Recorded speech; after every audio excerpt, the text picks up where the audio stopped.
முன்னாள் குடியரசுத் தலைவர் அப்துல் கலாமின் நினைவு தினத்தை முன்னிட்டு சென்னை முகப்பேர் கிழக்கு அரசு ஆண்கள் மேல்நிலைப் பள்ளியில் இன்று ஓவியப் போட்டி, கட்டுரை போட்டி, அறிவியல் கண்காட்சி ஆகியவை நடைபெற்றன.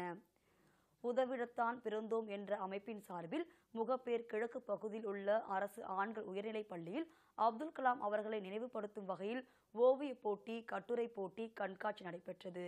மாணவர்கள் அழகிய பொருட்களை வடிவமைத்து கண்காட்சியில் வைத்திருந்தனர். இந்த கண்காட்சியை பெற்றோர்களும் பொதுமக்களும் பார்வையிட்டனர். போட்டிகளில் வெற்றி பெற்ற மாணவர்களுக்கு தலைமை ஆசிரியர் விஜயகுமார் பரிசுகளையும் சான்றிதழ்களையும் வழங்கினார். அறிவியல் விஞ்ஞானி அப்துல் கலாம் போன்று பள்ளி மாணவர்கள் உருவாக வேண்டும் என்ற நோக்கத்தில் இந்த கண்காட்சி நடத்தப்படுகிறது என்று தலைமை ஆசிரியர் விஜயகுமார் கூறினார்.